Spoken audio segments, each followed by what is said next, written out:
morning, Conversation Club. Good morning to you. It's yet another glorious Sunday morning in the year 2025. And we are, yes, in the month of March, where we are celebrating Women's Month. And we have so many opportunities in order to celebrate women and to congratulate them for the work that they have done, and also to celebrate those who have paved the way before us. So if you are a woman, happy Women's Month. And if you know a woman, why don't you just give a little text message or a shout out to them and just let them know that you're excited that they are contributing to life. Listen, I'm excited about all things that are going on. We always want to give a shout out to Bishop Maynard, Dr. Mary T, Pastor Jerry, for their love and their support, and a shout out to you. Yes, you. You make things happen all the time. So I'm excited. Listen, we've been talking about shared language and ways in which we can make sure that we stay on the right path with each other and that we're able to communicate and make a difference in life. And that is really one of the key components and ingredients for us in this journey. I think it's so important that we're able to have communication, because in communication, when you have effective communication, you can get the job done. And I'm excited and pumped up about what God is going to do with us on today. Last week, we talked to you about shared values. And let me just tell you something. I was in Memphis for our ministers and workers meeting. And one of the things that came up was our value system. And sometimes when we don't have the same value systems, as I told you last week, you can misinterpret something, or you can misread something, or you may be misaligned with someone that you think that you're connected to. And that shared value system and not having a shared value system really can cause a collision. So I really, really, really hope you did the homework assignment and checked your value system. You checked out some of the things that you've been doing, some of the things you've been investing in, relationships, opportunities that you've been investing in, and making sure that you're getting a return on your investment. Make sure you're doing that, because our value systems are so key. So today I want to talk to you about bridging the divide. Bridging the divide. And let's talk about that, because it's so important that we handle these things and that we approach this. Listen, we're going to give you 3 points for the day, and I hope you are able to write these things down. If not, go back and catch the replay so you can write it down when you have this opportunity. And I have some great news I want to share with you at the end of this. So so the first one I want to talk to you about is speak life and not divide, or not division. Speak life. Don't speak division. It is so important that when we release things from our mouth, when they pass through our lips, that they are speaking life. We talked to you about this on the first Sunday, about speaking the word of God and being able to pave your grace pavement, or pave the way for your promise, and pave your way to where you're supposed to go. It's a key for you to speak life and not division. You all know this in Proverbs 18 and 21. It tells us that life and death is in our tongue. That death and life is in our tongue. So we have the ability to speak death or division, or to speak life. And this is so important. What does this look like? Sometimes when we respond to things, we respond in a negative way or in a death way. Now, I want to make sure that I do bring this up, because sometimes a lot of people say, "We know I don't want me to say anything," or it's almost like impossible for you just to share some things. And if you criticize or critique someone, it looks like you're dividing. That's not what division is. Division can show up in multiple ways. Let me just give you an example. Here's a division. If I call you and I say to you, "How are you doing?" And I pause and give you an opportunity to share with me how you are doing. And when you share with me how you're doing, I immediately begin to speak to you about, listen, I know things may be going on in your life, but I know that you can make it through. Right? I know that God on the inside of you is going to help you navigate. Or I begin to remind you of the great things that you've done, or, whatever those things may be. That's speaking life. Let's take this scenario one more time, and let's talk about how speaking death. I ask you how you're doing. You tell you may be struggling or you're going through something, and I immediately do this. I know how you feel, because I remember when I was going through the same thing, and I remember this. There's two things that just happened. First of all, you have just dismissed that person and how they're feeling. And number two, you made it about you. That's death. Speaking life is speaking the word of God, but also speaking cares and concerns about the person. Even those cares and concerns may be a critique. Hey, you don't want to think like that. Or hey, sometimes I hear you thinking like this or sounding like this. And that's not something that you should be doing. It's not that you are criticizing them, you're critiquing them in a life moment or with life words to help them be better. Life pushes you to the next level. Life pushes you to the next place. Life pushes you to the next point. Death kills you right where you are, keeps you right where you are. So when we talk about speaking life and speaking death, it's not just always quoting scriptures. It's not just always, trying to tell me, oh, you're the best thing that ever happened. Oh, I'm speaking life. That's not speaking life always. Speaking life can also be, I'm speaking something into you that's going to make you better. Think about this. I want to speak life and not division. If what I'm saying is going to cause us to have a divide, then maybe I shouldn't say it. I want to stay there for a moment because sometimes you can say something at the wrong time that causes death or division. I was sharing with someone and I was just, in conversation with them and going over some things and asking them if they got some things done, running kind of through their task. It's someone who is insubordinate to me and my positions, and so I was asking some different tasks, and they began to tell me, well, you know what, that outfit you got on just doesn't, is not. Did you, don't look like it fits you. Now, in that moment, being a mature person, I realized that they were trying to take the spotlight off of them and put it back on me to cause me to back up. Again, that's speaking division. For what I'm sharing with them was to help them be a better contributor to the team. Speaking life. Does that make sense? And sometimes we do this. Sometimes we do it because this is what we've been taught. Sometimes we do this because this is a defense mechanism. But I want to encourage you that when you are faced with any challenges, when you're faced with conversations with other people, when you're faced with one another, when you're faced on your job, be it in ministry, in organizations, wherever you are, when you're faced with this, try to speak life. Try to speak things that are going to make the person better, the situation better, and you in that relationship better, the business better, the ministry better, the church better, whatever you're doing and you're saying, let it be better after it releases from your mouth. Think about it. I said this in a leadership conference not too long ago. It's something I learned, and I don't know where I got it from, so I cannot give the credit. It's not me, but somebody else said it. To speak without offending and listen without defending. I want to say it again. Speak without offending.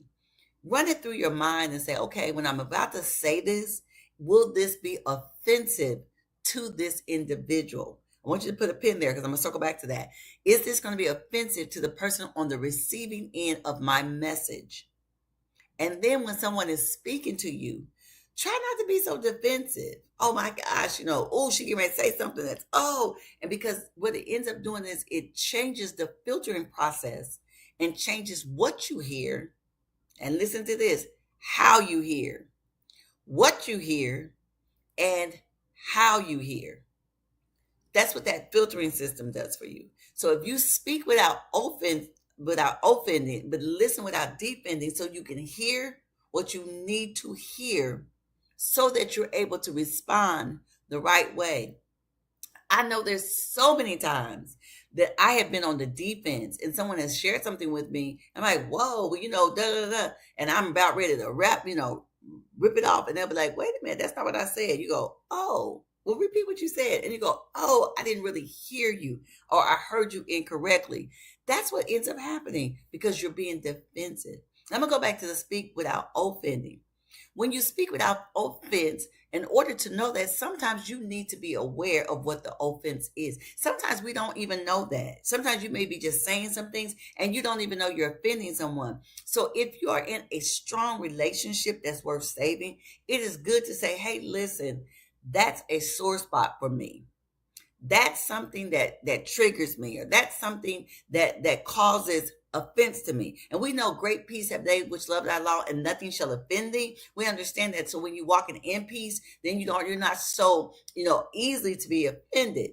But if you haven't got to that great peace, you just have little peace or medium peace or some peace, then you may still be getting offended by things. But you are on the receiving end, or the person who's being offended, you owe it to your relationships, your family, your friends, those coworkers, whoever, to say, hey, listen, this is offensive, or this offends me, because that person on the other end may not know it when they're releasing it.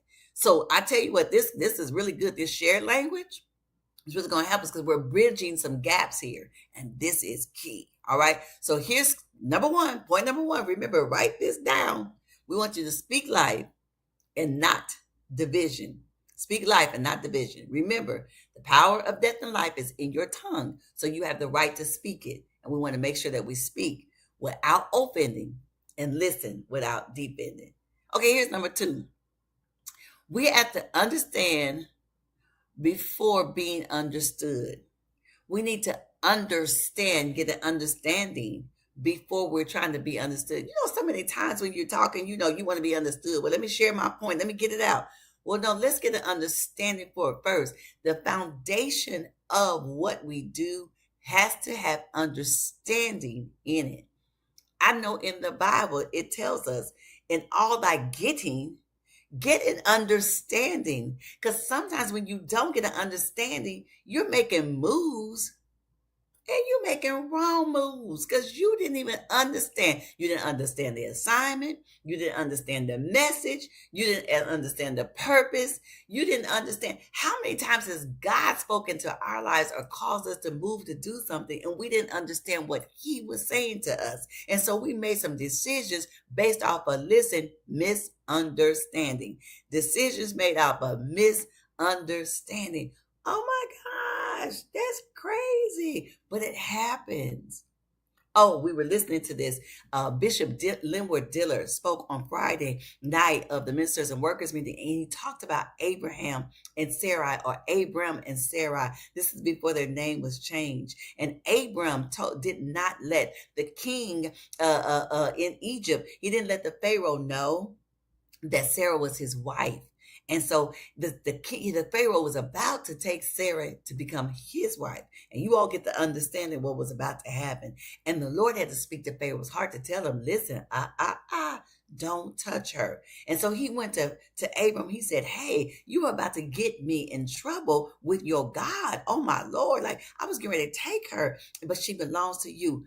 Misunderstanding. You didn't understand the purpose of why you were there, Abram. You didn't understand what you were doing when you told him that the Pharaoh, that Sarah was your sister and not your wife. You were about to mess some stuff up. Let me tell you, some of us may read those scriptures and we stand in awe and we clutch pearls and go, oh my goodness, I would never let that happen. But it's happened to so many of us, where we have misunderstood the assignment that God has given to us, and we made some decisions based on it. So you have to understand before being understood. James 1:19, it tells us, be quick to listen and slow to speak. Quick to listen and so slow to speak. Again, listen before you respond, so that you can get an understanding of what's going on. What is happening? And if you didn't understand, can I share something with you? Ask the question. Don't be afraid to ask a question. What does that look like? I'm glad you asked. Hey, what did you mean by that? And don't let a whole lot of time go by. If you're in a good relationship, don't let a whole lot of time go by. Now, if you're just in a relationship that doesn't really mean anything to you, it's just a casual relationship, or, something somebody may run into, you don't really have to spend a whole lot of time in it. But if you made an investment in your work relationships, your ministry relationships, your personal relationships, your marriage, your romantic relationships, pause for a moment and say, wait a minute, can we talk about this? Like, what's going on? Get an understanding. Because in order to move forward, in order to make things right, you've got to have that understanding before being understood. What does that mean? So again, if there's no, the understanding of the foundation brings you at a level, just think about the scale, all right? It balances the scale so that you're on even ground. Now you could be understood from both sides. Come to the understanding. What's the understanding? That we want to keep the relationship. When you talk to your boss, if there's something that may have been misunderstood, maybe you misunderstood the assignment, or maybe you misunderstood what was said, or maybe you overheard something and you didn't hear it in its fullness of the conversation. We know that happens. That had just happened to us recently, where somebody took a snippet of the service and they blasted it out on the news, and they didn't really get a full understanding of the whole message. It happens. I'm not mad at nobody. I'm not frustrated or anything like that. It just happens. But what ends up happening is that message will go out and people will take it and they recycle it and they repurpose it and they say what they want to say about it, right? And you don't have a chance to go back and pull it back in. And so that's why you have to come to a level of understanding. Let's understand what's really happening. And then once we get an understanding, we're on the even place, then we can address you being understood and me being understood.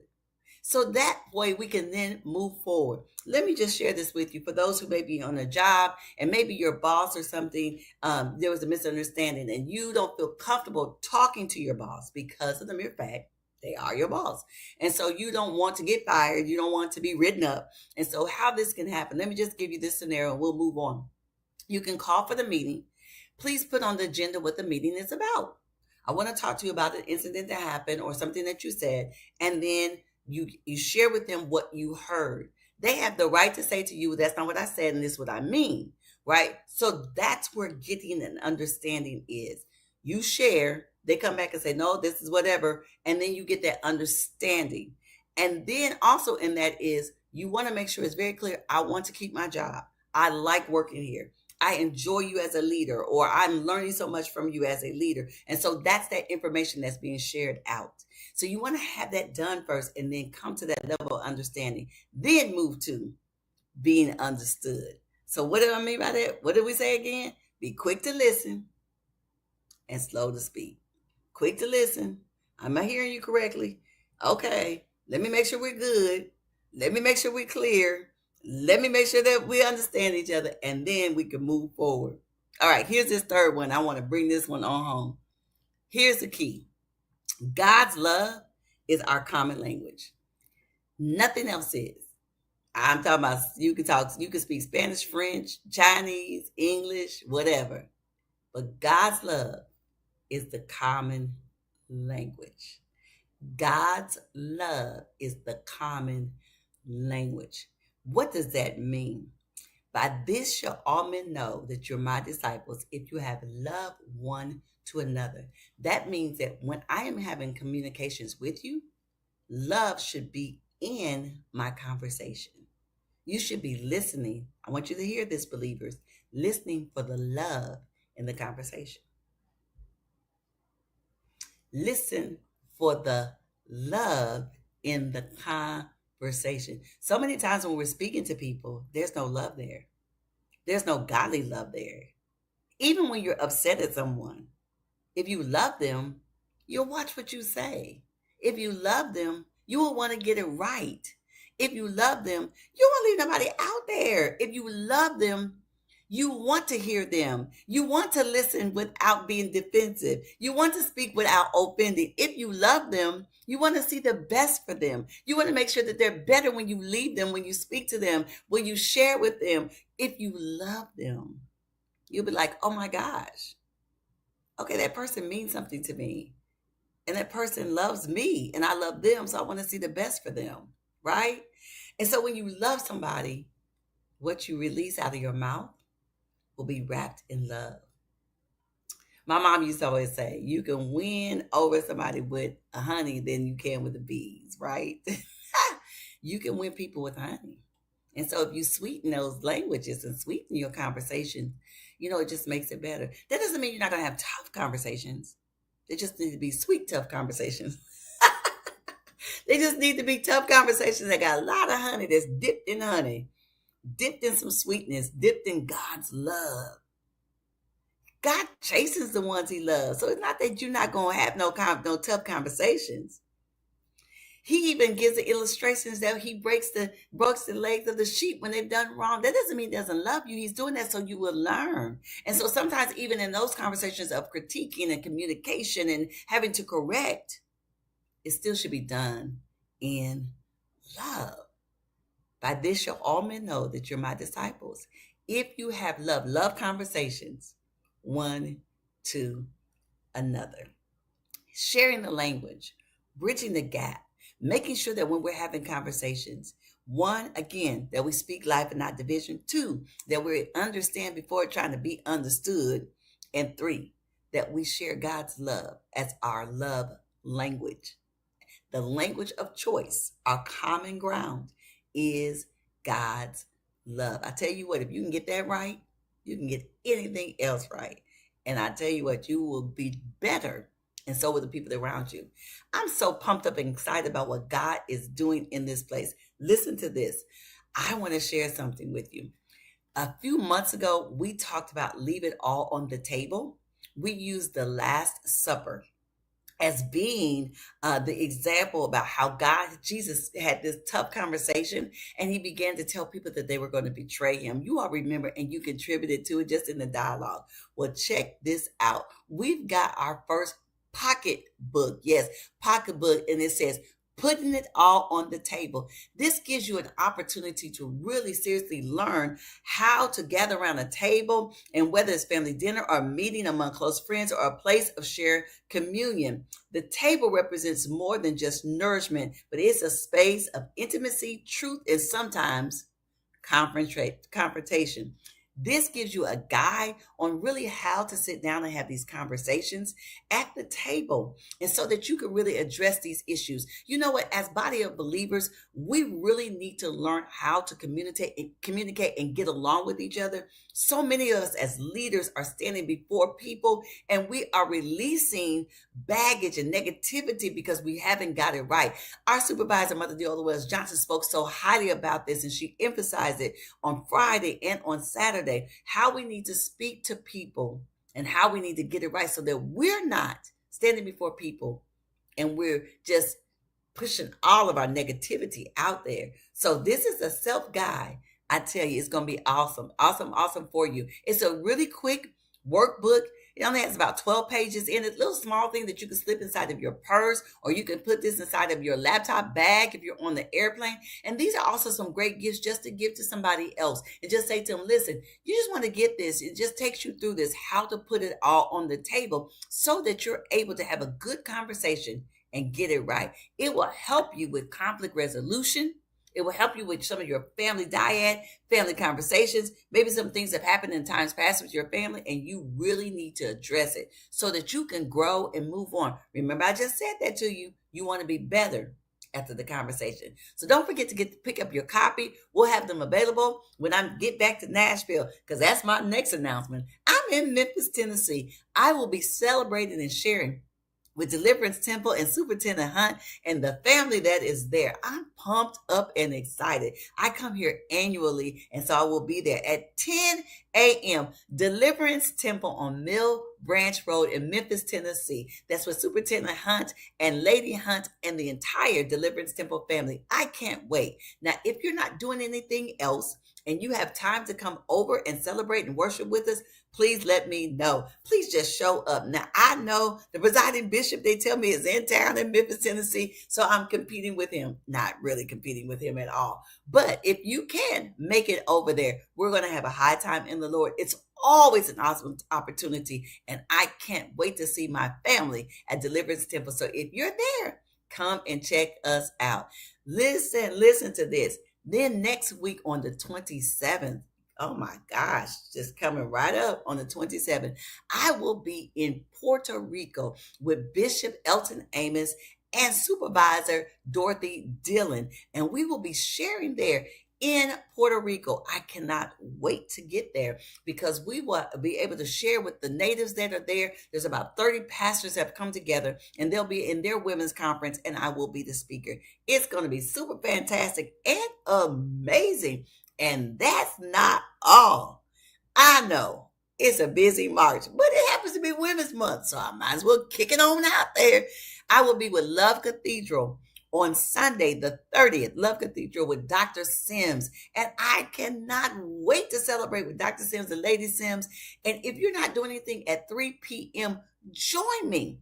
Join me at Love Cathedral in Nashville, Tennessee. It's going to be super amazing and just fantastic. Listen, all these things will be posted on our Facebook page so that you can stay up with us and the calendar will be there. I'm just super fantastic about what God is doing in this place. Now, listen to this. I need you to hang out with us because 1 hour of power is coming up right behind this on our social media platforms. Yes, it is. 1 hour of power with Pastor Jerry. You don't want to miss it. If you can't get there in person, please log in to our YouTube page so that you can hear what thus says the Lord. And then at 10 a.m., Pastor Jerry is coming right back with a powerful message, and it's going to be super fantastic. I tell you what, I can't wait because God is doing something great at the cathedral, and you don't want to miss it. I'll be catching it on the replay, of course, because I will be up speaking myself, but I plan on catching it on the replay, and I want you to make sure if you're not there, catch it on the replays. Share, like, and make it happen. We have some great things that are coming up. Our men's conference is coming up on next Saturday. If you are a female, send your boyfriend, send your husband, send your sons, send your nephews, send them because it's been a great opportunity. We're going to be dealing with mental health. We're going to be doing the health of men and dealing just with empowerment of men. And you don't want to ever miss that because in this day and time, our men need to be built up and not tore down. They need to be lifted up and not broken down. So this is a great way for them to come and commune together. All right. So we got a lot of great things coming on, and it's going to be super fantastic. So you don't want to miss it. Listen to this. Your voice is valuable and your voice is powerful. Go out and speak life into everything that you do and say. And remember, you can make it a great day. Don't forget to get the book. Have a great one. Bye-bye.